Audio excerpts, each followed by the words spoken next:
Tank is a great fighter, you know what I'm saying? Like, everybody knows that he got the power, he got the skill and ability, he's patient, you know what I'm saying? But I know who I am. That little short can't touch me. Gervonta Davis has officially accepted Shakur Stevenson's challenge for a highly anticipated showdown, rejecting a simultaneous offer from Keyshawn Davis. My concern is that Keyshawn Davis. Keyshawn Davis. Of course, they're not talking about it because he only got 10 fights. But the world knows he's right there. After Shakur put Artem in his place, he has surely raised his value, proving to us that he still got it. And this is something that has been observed by everyone, Tank included. You called out Tank and you called out Teofimo back in February. If you could pick a fight today, which one would it be? I'll go for the top dog, that's Tank Davis. Thank you guys, real quick. Keyshawn. About to start, guys. Shakur Stevenson has been on a rise in the sport, looking to create a name for himself and trying to prove to us that he still has what it takes to deserve a match with the big names. He has been dominating the lightweight division with a perfect record and a string of impressive victories. And his latest triumph against Artem Harutyunyan, where he outclassed his opponent with a unanimous decision, further solidified his reputation as a formidable force in the ring. We'll see. Like I said, I want to fight the best fighters in boxing. That's how you're going to get to see the best version of me when you put me in the ring with somebody else that want to fight back and compete. And that's when you're going to get the best out of me. The Newark crowd witnessed a masterclass performance as Stevenson showcased his defensive skills and tactical skills, leaving no doubt about his championship credentials. However, there was still a big part of the audience that was dissatisfied with the fight. Some even left in the middle of the fight. But even with that, Shakur still got some praise. And it's with this praise that will soon get him a fight with Tank, as Tank has hinted. Shakur went to the Olympics. So, of course, Shakur is on the same level as Tank. Now, they both are great fighters. So let them fight and let them figure it out. But one of the most disappointing figures was Tank. After the fight, he had just 3 words to say. He is A. But that wasn't the end, as he continued to add to his words later. Now, following his victory over Harutyunyan, Stevenson wasted no time calling out Davis, expressing his desire to face the best in the division. The call-out was direct and confident, embodying Stevenson's ambition and belief in his abilities. "I'm ready for Tank. Let's give the fans the fight they want," Stevenson said. Book Floyd Mayweather shoulder roll. When we right say there. shoulder roll right hand, and Shakur knows, they are great friends. Gervonta Davis, never one to back down from a challenge, responded swiftly. In a statement that is quite interesting as the call-out itself, Davis accepted Stevenson's offer, saying, "He has been calling out my name so much, and doesn't know he's calling to add a loss to his record. Man, like I said, that fight was boring, and I'd surely put him down in a second. He shouldn't even be calling my name like that." Interestingly, in the middle of all this build-up to this mega fight, Keyshawn Davis, a rising star in the division, had also issued a challenge to Gervonta Davis. No, I feel like Tank is the type of fighter where he'll either be offensive first, but he's very, very, very, very patient and then just try to catch you slipping. Keyshawn Davis has also come straight from his win against Miguel Madueno and delivered an impressive performance. And he's that guy. You talked about how good Shakur is. Do you think people sleep on Tank's skills? Because they just see him as a knockout artist? Who sleep on Tank's skills? Nah, don't nobody sleep on Tank. Like, well, I'm just going because so many people just think he's a knockout artist. Keyshawn Davis, an upcoming and highly regarded prospect, remained unbeaten with a unanimous decision victory over Madueno. This win, just like Shakur's, further solidified his status as one of the top rising stars in the lightweight division. Madueno, known for his knockout power with 28 KOs in his 31 wins, provided a challenging bout for Keyshawn Davis. Back with the right uppercut, going back to 2 left hooks. And how you behave and how you respond to this. Oh, Matador. Oh, my goodness. Oh, we got Matador going on. Good stuff. But despite Madueno's aggressive style and power, Davis showcased his superior skills and ring intelligence, managing to outbox Madueno throughout the fight. Davis's experience, including his training alongside Terrence Crawford and his decorated amateur career, played a significant role in his ability to control the match and secure the win. Was out of it for a moment. He said, "Who just hit me?" Stop! And it was confirmed. Now this thing's getting... Keyshawn, known for his confidence and skill, was looking to make a name for himself by taking on one of the best. However, with the high stakes and immense fan interest in a Stevenson-Davis bout, Gervonta decided to focus on the more lucrative and high-profile fight against Shakur, respectfully declining Keyshawn's challenge. In his statement, Gervonta noted, "Keyshawn is a great fighter, and I respect his ambition, but right now the fight that makes the most sense for me and for the fans is against Shakur. I want to knock out that MF."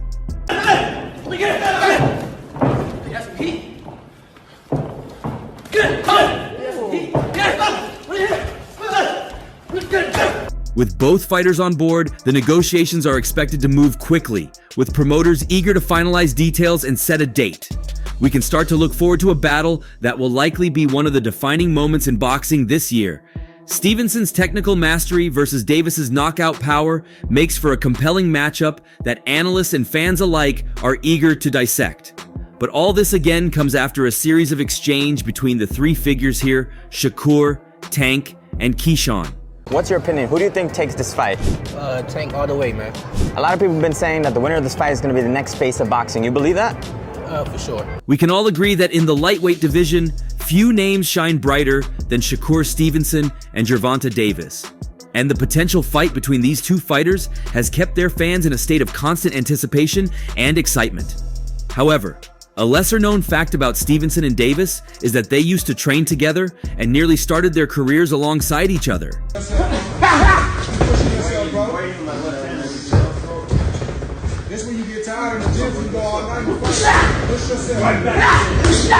In a surprising turn of events, a clip resurfaced online, capturing a glimpse from the past when these two future stars once trained together. It's just recently that a user turned to Twitter to share this nostalgic clip. The caption read, "Gervonta Davis training with Shakur Stevenson back in late 2016.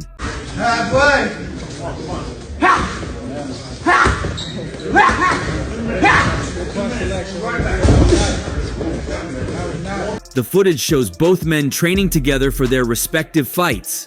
When the boxing world got its hands on the forgotten clip, it sparked a wave of surprise and nostalgia among fans, who eagerly shared their thoughts in the comment section.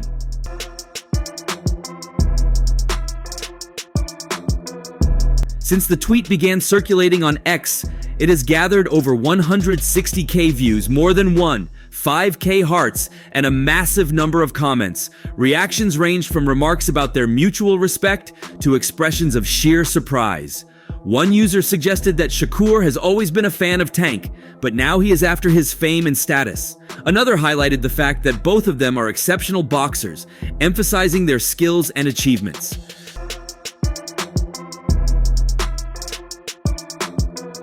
Some fans urged others to stop pitting the two against each other, pointing out that there is no bad blood between them. Another user brought Devin Haney into the conversation, claiming that Haney was jealous because he was not as popular as Davis and Stevenson. An insightful comment noted that Shakur, who once looked up to Davis, is now one of his rivals. This evolution from training partners to potential adversaries adds a fascinating dynamic to their relationship. Now, if you look deeper than their public exchanges, the mutual respect between Stevenson and Davis is evident, yet the prospect of a clash between them never fails to excite everyone. One such expert is Brian Bomex McIntyre, a seasoned trainer and boxing analyst, who was even there with Shakur during the Artem fight. During a recent interview with Fight Hype, Bomac was asked to predict the outcome if the two fighters were to meet in the ring. 3 people in the world that I think that could beat Tank. That would be Devin, that would be Shakur, and Tank Davis himself. You got the last one right. That's the only person that can beat me, Gervonta Davis. That's the only person. Them niggas cannot touch me. Bomac suggested that a fight between Stevenson and Davis would be challenging for Shakur. However, he reasoned that Shakur thrives on challenges and would do everything in his power to secure a victory. That's going to be a little trouble for him. Shakur is one of those fighters that love challenges. He will do everything he needs to get that, Bomac told Fight Hype. The resurfacing of the old training clip has left fans stunned by the mutual respect and camaraderie between Stevenson and Davis.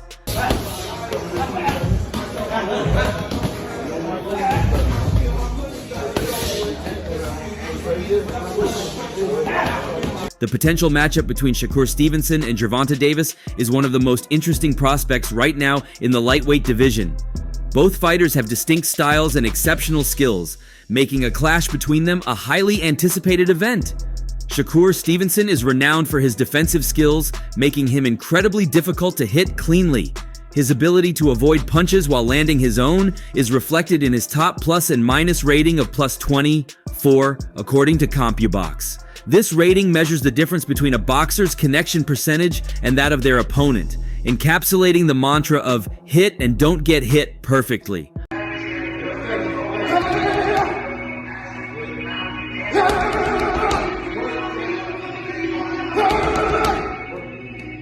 On the other hand, Gervonta "Tank" Davis is renowned for his explosive power and exceptional knockout prowess. His compact, powerful frame and low center of gravity make him a difficult target for opponents, allowing him to exploit angles and openings to unleash his devastating power shots. Davis's remarkable 93% knockout rate underscores his ability to end fights decisively and spectacularly. With an impressive professional record of 30 fights, all victories, and 28 knockouts, Davis has firmly established himself as a dominant force in the boxing world. Beyond his in-ring achievements, Davis is a major draw at the box office, consistently selling out arenas and generating viral moments with his electrifying performances. Widely regarded as one of the most thrilling attractions in boxing today, Davis's combination of raw power, technical skill, and marketability makes him a formidable figure in the sports landscape.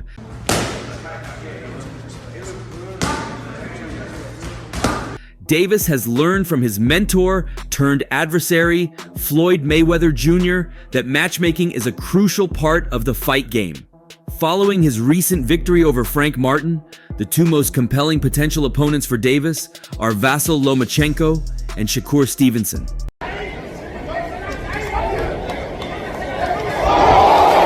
While Lomachenko is focused, healthy, and as dangerous as ever, he is also 36 years old and smaller for the lightweight division. Conventional wisdom suggests that Davis might prefer to face the older, naturally smaller Lomachenko. However, the real question for boxing fans is whether Davis is willing to take on a young lion like the 26-year-old Shakur Stevenson. A fight between Davis and Stevenson would undoubtedly be a massive event. The skill level and importance of the contest make it a potential blockbuster. While Las Vegas is a traditional venue for such high-stakes bouts, the geographic proximity of Davis's and Stevenson's hometowns, Maryland and New Jersey respectively, opens up the possibility of hosting the fight in a major East Coast city like Philadelphia or New York City.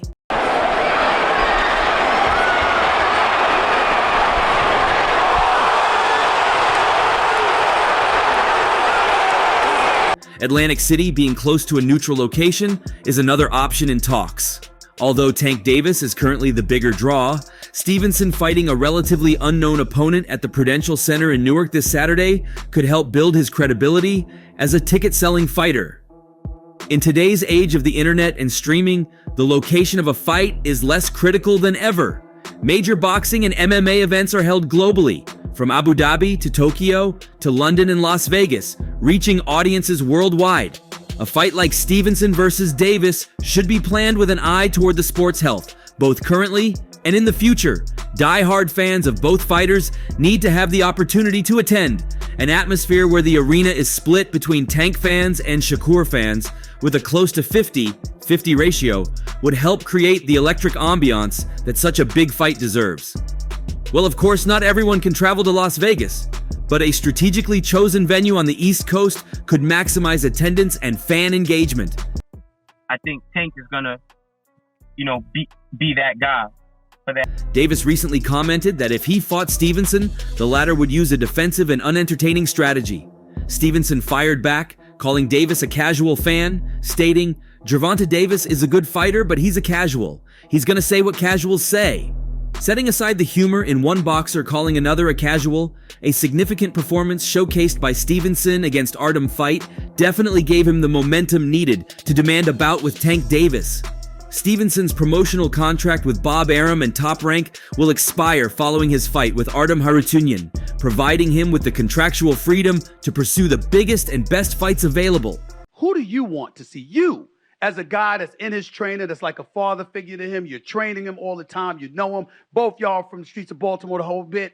Who do you want to see Tank fight next? I want him to get all of them that ran their mouth. If Stevenson truly wants to be a superstar in boxing, as he has repeatedly stated, he needs to leverage his upcoming free agency as an asset. Signing promotional deals on a fight-to-fight basis could help Stevenson avoid the political entanglements that often come with being tied to a single promotional company. The current model of boxing, where promoters wield significant power, often hampers the best fights from happening. In this model, the fighters themselves are the true commodities, not the promoters. In theory, Stevenson could arrange a fight with Davis, who is advised by Al Heyman, and then make a bout against Vasyl Lomachenko, who is with Top Rank. While this is easier said than done in boxing's current landscape, Stevenson has the talent and ambition to break the mold. Yeah, boxing. Yeah. Me and Tank the biggest fight. That's the one. It's the biggest fight in the world. Yeah. Like, it's gonna be the biggest boxing fight in the world when it happens. In the world of team sports, free agency for players seemed unthinkable until it became a reality, just as salary caps for teams did. Boxing could see a similar shift if fighters like Stevenson take control of their careers and push for the most significant and best matchups. Now, on the other end of all this, there is another end that's as interesting as Shakur's, and that is Keyshawn. Keyshawn Davis has been making headlines with bold statements, claiming that he will knock out Gervonta Tank Davis when he gets the chance. And I'm coming with that same shit he coming with, and he know that his coach Kenny, you know, got a lot to say. You know what I'm saying? Talks to go fight the from Cuba. No, nigga, I'm gonna fight Tank. With already an impressive record with no of 10, 0, including 7 KOs, Keyshawn is eyeing a title shot against Tank for his WBA lightweight belt. He confidently asserts that Tank, whom he dismissively refers to with a derogatory term, can't touch him. This mention of Tank Davis might be an attempt by Keyshawn to draw attention to his upcoming fight against Miguel Madueno, a bout that hasn't garnered much interest from fans. Ideally, Keyshawn should be fighting higher caliber opponents, which would eliminate the need to invoke Tank's name for attention. However, Top Rank seems cautious about matching him against notable adversaries, particularly after his struggles against Nahir Albright. You got a chance to work with Gervonta out here in Vegas. What was that experience like? Anything you could share? The experience was great, and what's crazy about that is this time around, it was like, all right, we older now. Bob Arum's Top Rank Promotions is already well-stocked in the lightweight division with talents like Abdullah Mason, Vasily Lomachenko, and Raymond Muratalla. Therefore, it wouldn't be a significant loss for them if Keyshawn doesn't fulfill his potential. Meanwhile, Shakur Stevenson, who might stay with Top Rank, can comfortably hold on to his WBC lightweight title. During an interview with Fight Hub TV, Keyshawn expressed his desire to fight Tank Davis, stating, "I would prefer Tank Davis, the top guy. I would go for the top guy. If I could choose, I would choose Tank Davis." He went further to say, "I would knock his short A out. Hats off to Tank. He's a great fighter. Everybody knows he has the power, the skills, and the ability and patience, but I know what I am." It's like, all right, now let's see how it's going to go this time. And when I got in the ring, I'm not going to lie, he surprised me with how much defense he really had. You know, of course, I was looking out for the power of, like, off the rip. Despite his confidence, the chances of Keyshawn facing Tank Davis seem slim due to promotional divides and his rapid growth beyond the 135 LB division. Instead, Davis should focus on a more realistic target like WBO lightweight champion Dennis Berinchik, a fight that Top Rank could more feasibly arrange. In the quest to hone his skills and prove himself, Keyshawn could face a series of tough opponents under Top Rank, such as Andy Cruz, Raymond Muratalla, Abdullah Mason, and Edwin de los Santos. These fighters would provide Keyshawn with the necessary experience and seasoning to eventually compete at Tank's level. Keyshawn has shown a particular determination to face Tank, dismissing suggestions from Tank's coach Kenny Ellis to fight other contenders like Andy Cruz. He learned that he got some great defense, and it's not really easy to hit this guy. And I had to work to get to him. But overall, it was great sparring, and we respected each other. He emphatically stated, "That little short guy can't touch me, and I'm coming with that same stuff that he's coming with, and he knows that. His coach Kenny Ellis knows. He has a lot to say. He said, go fight the guy from Cuba, Andy Cruz. No, I want to fight Tank. Stop mentioning other people when I'm mentioning your fighter." The mention of Andy Cruz stirs strong emotions in Keyshawn, as Cruz defeated him 4 times in the amateurs. The memories of these losses seem to haunt him, fueling his determination to prove himself. In a heated moment during an interview, Keyshawn challenged, "What are you talking about? Don't play with me. You know I'm coming. Tank, if you want to fight, send me a contract. You, Tank, you know." Very, very patient, and then just try to catch you slipping. You know what I'm saying? And certain fighters, you know, is just smart, you know? So I just think, you know, Shakur will win that fight. It will be a hell of a fight. Keyshawn's outspoken nature and bold claims are part of the boxing world's tradition of pre-fight hype and psychological warfare. His ambition and willingness to call out top fighters demonstrate his desire to climb the ranks quickly. However, the path to a fight with Gervonta Davis is fraught with challenges, not least of which are the promotional barriers and the necessity for Keyshawn to prove himself against progressively tougher competition. In the landscape of modern boxing, where fighters often have to navigate complex promotional landscapes, Keyshawn's aggressive approach may or may not pay off. His determination to face Tank Davis directly, bypassing other notable opponents, is a bold strategy, yet it is one that requires him to continuously back up his words with performances in the ring. But I just feel like he's offense first. I feel like he's offense first, or I feel like Tank is the type of fighter where he'll either be offensive first. Top Rank's cautious matchmaking could be seen as a way to build Keyshawn's profile and skill set gradually. Fighting and defeating opponents like Andy Cruz, Raymond Muratalla, Abdullah Mason, and Edwin de los Santos would not only enhance Keyshawn's resume, but also prepare him for the high-stakes, high-pressure environment of a title fight against someone of Tank's caliber. Now, what do you think about this whole thing? Share your thoughts in the comment section below, and don't forget to hit that like and subscribe button for more updates. See you in the next one.